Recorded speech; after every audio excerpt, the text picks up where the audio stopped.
මේ දුවලා කොහෙද යන්නේ? එයි. කොහෙද යන්නේ? වාඩි වෙනවා. කොහෙද යන්නේ? චූ කරන්න පැලනක් කවන්නේ ඉඳන් ඉන්නවා. යනවා චූ කරන්න. නයා කෑවොත් එහෙම.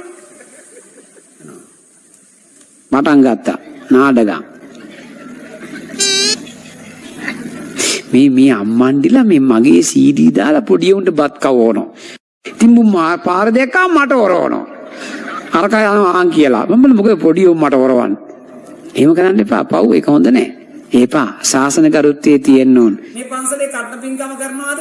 කටන පින්කම කරා ඉතුරු සල් ටික දැම්ම බන්දේසින හාමුදුරන් පූජා කරන්නේ ඇයි? අවස් සම්මුව වසලා දුන්නේ නැත්තම් අපි වසක් කරන්නද?